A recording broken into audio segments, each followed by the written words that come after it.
நிரூபிப்பதற்கு கஷ்டப்படுவாங்க. ஆனால் ஒரு உண்மையை பொய் என்று ஈஸியாக நிரூபிக்க முடியும். எப்போவுமே ஒரு கட்சி தன்னுடைய ஆட்சியில் நான் என்ன செஞ்சேன் அப்படின்ற சாதனைகளை பட்டியலிட முடியும். ஆனால் பொய்யை சொல்லிவிட்டு நான் இந்த சாதனைகளை செய்தேன் அப்படி சொன்னால் அது தெரிந்துவிடும். அதனால் எப்பொழுதுமே திராவிட முன்னேற்ற கழகம் பொய்யை சொல்லும், ஆழமாக சொல்லும், ஆணித்தரமாக சொல்லும். அதனால்தான் எடப்பாடி அவர்களை ஒவ்வொரு முறையும் ஸ்டாலின் அவர்கள் பாஜகவுடைய கிளை செயலாளராக இபிஎஸ் அவர்கள் வேலை செய்கிறார் அப்படின்னு குற்றச்சாட்டு வைக்கிறார். அப்போது நம்ம கேட்பது ஒன்று தான், ஹிந்தி எதிர்ப்பு என்று போராட்டம் பண்ணி அந்த ஹிந்தி எதிர்ப்பு போராட்டத்திற்கு ஒப்பன் கலைஞரை நம்பி தமிழ்நாட்டில் கிட்டத்தட்ட 500 பேர் செத்தாங்க. இன்னும் சொல்லப்போனால் கோவை மாவட்டத்திலிருந்து பழனிக்கு செல்லும் வழியில் 100கணக்கான உடல்களை எரித்தார்கள். அன்றைக்கு சட்டம் இருந்தது, அந்த வழியாக யாரும் போகக்கூடாது. அப்படியே போனாலும் அந்த சுடுகாட்டை யாரும் திரும்பி பார்க்கக்கூடாது, அங்கே நிற்கக்கூடாது அப்படின்ட்டு கடுமையாக சட்டம் இருந்தது. யாரை பேச்சை நம்பி? கலைஞரை பேச்சை நம்பி ஹிந்திக்கு எதிராக அன்றைக்கு இருந்த இந்திரா காந்திக்கு எதிராக செயல்பட்ட இந்த திராவிட முன்னேற்ற கழகத்தை நம்பி செத்தவர்கள் தமிழர்கள் கிட்டத்தட்ட 500 பேர். அதன் பிறகு அந்த காங்கிரஸ் கூடவே ஒட்டி உறவாடி அந்த காங்கிரஸ் கூடவே ஆட்சியை பகிர்ந்து கொண்டு அந்த காங்கிரஸ் கட்சி மீண்டும் ஆட்சிக்கு வராத அளவுக்கு பெரும் வேலை செய்தது 2G ஸ்பெக்ட்ரம் ஊழல். அதன் பிறகு அந்த காங்கிரஸ் திமுகவுக்கு தமிழ்நாட்டில் அடிமையாக ஆகிவிட்டது.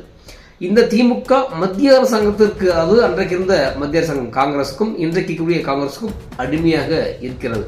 அப்படி இருக்கும் பொழுது அந்த பழியையும் அந்த பாவத்தையும் தான் சுமந்து கொண்டு மற்றவர்கள் மீது பழியை சுமத்துவது திராவிட முன்னேற்றத்தின் கைவந்த கலை.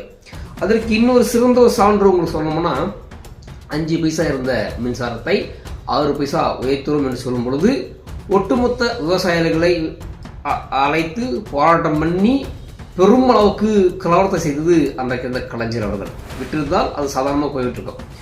அதுக்கப்புறம் கலைஞர் இருக்கிறார். இந்த மக்கள் நினைக்கிறாங்கன்னா கலைஞர் நமக்காக போராடினார், நமக்காக இருந்தார் அப்படின்ற ஒரு பொய்யான மாயை நம்பி கலைஞர் ஆட்சி வர வைக்கிறாங்க. கலைஞர் வந்தோடனே 6 பைசாவுக்கு 1 பைசா ஏற்றதுக்கு சண்டை போடுவார். அடுத்து 3 பைசா ஏற்றி 8 பைசா தரான். அதுக்கப்புறம் யாருமே அவர்களை தூண்டவில்லை, யாருமே அவர்களை அரவணைக்கலாம். ஒவ்வொரு விவசாயிகளும் தானாகவே முன் வந்து அந்தந்த இடங்களில் போராட்டம் பண்ணுறாங்க. அந்த விவசாயிகளை கிட்டத்தட்ட 4-5 பேரை சுட்டு கொடுக்கிறது அன்றைக்கு இருந்த கலைஞர் ஆட்சி, திமுக ஆட்சி, கலைஞர் கட்டுப்பட்டிருந்த காவல்துறை. அதன் பிறகு மீண்டும் அரசியல் வருது. இந்த பணியை நம்ம எப்படி மாற்றணும், எப்படி போக்கணும், எப்படி துடைக்கணும் அப்படின்னு சொல்லிட்டு நாங்கள் உங்களுக்கு இலவசமாக மின்சாரம் தருகிறோம் அப்படின்னு சொல்லிட்டு ஒரு 6 மாதத்துக்கு முன்னாடி அறிவிக்கிறாங்க. இலவசமாக மின்சாரம் வந்தது. ஆனால் அதுக்கப்புறம் திராவிட முன்னேற்ற கழகம் ஆட்சிக்கு வரல. ஏன் சொல்றேன்னா, எப்பொழுதுமே திமுக அப்படிதான் செய்யும். அதன் பிறகு வலிமையாக எந்த கட்சியும் இல்லாதனால் மீண்டும் 10 வருஷம் கழிச்சு திமுக வருகிறது. தமிழ்நாட்டில் பணபலம், படைபலம், ஊடகபலம் 2 கட்சிக்கே இருப்பதனால் அதில் திமுக எத்தனை முறை தவறு செய்தாலும் அடுத்த 10 வருஷத்துக்கும் ஃபீல்டு அவுட் ஆகிடும், கடத்ததுக்காது. அதுக்கப்புறம் மக்களே சரி நம்ம மாற்றி பார்க்கணும்னு சொல்லி திமுக ஆரம்பிப்பாங்க.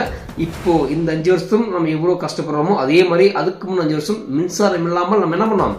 பயமாக கஷ்டப்பட்டோம். இன்னைக்கு மின்சாரம் கொடுத்து அதை 3 முறை உயர்த்தி இன்னைக்கு நம்ம கஷ்டப்பட்டு இருக்கோம். இதுதான் திராவிட முன்னேற்ற கழகத்தின் சாதனை. இதையெல்லாம் இந்த தவறெல்லாம் தெரியக்கூடாது என்பதற்காக எதிர்கட்சிகள் இவர்கள் பொய்யாக பேசுவார்கள், பொய்யாக நடிப்பார்கள், வெறும் பழியை மட்டும் சுமத்துவார்கள்.